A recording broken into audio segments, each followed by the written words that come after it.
এক নজরে কোরআন সূরা আশ-শামস তারতিব বিন নুজুল নাজিলের ধারাবাহিকতা তথা কোন সূরার পর নাজিল হয়েছে তা বিবেচনায় এটি ২৬তম সূরা। এর আগে সূরা কদর এবং পরে সূরা বুরুজ নাজিল হয়। এক নজরে সূরা আশ-শামস মক্কি যুগের শুরুতে এটি নাজিল হয়।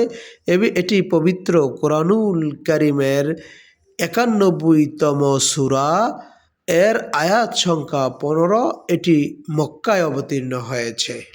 মেজর থিম: এক, সফলতা অর্জনের জন্য শর্ত হলো আল্লাহ তাআলার অবাধ্যতা থেকে পরিচ্ছন্ন থাকা।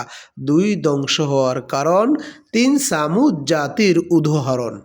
সেগমেন্ট: বিস্ময়কর নিদর্শন। সূরার শুরুতে আল্লাহ তাআলা কিছু বিস্ময়কর নিদর্শনের শপথ বা কসম করেছেন। ২, পথ দেখানো।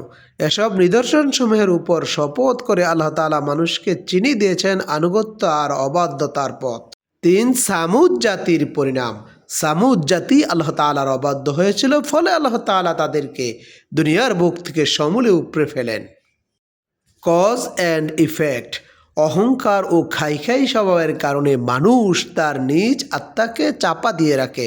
তাই আল্লাহ তাআলার কাছে সঠিক পথের সন্ধান চাওয়ার পাশাপাশি নিজের অনিষ্টতা থেকেও মুক্তি চাইতে হবে। গতিপথ: ১, আলো আধার। আলো ও আধার আল্লাহ তাআলার দুটি বিপরীত ধর্মী নিদর্শন। তেমনি মানুষের মাঝেও তিনি দুটি বিপরীত সত্তা দিয়েছেন। সে চাইলে ভালো মন্দ যে কোনো কিছু গ্রহণ করতে পারে।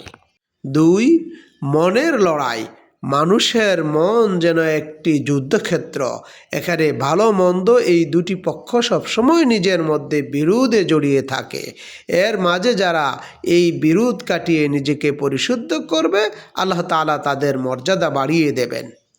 ৩, সত্য থেকে মুখ ফিরিয়ে নেওয়ার পরিণতি। অতীতে যে জাতি স্পষ্ট নিদর্শন দেখার পরেও মন্দ পথে হেঁটেছে, আল্লাহ তাআলা তাদেরকেই ধ্বংস করে দিয়েছেন। ৪, আসল সফলতা।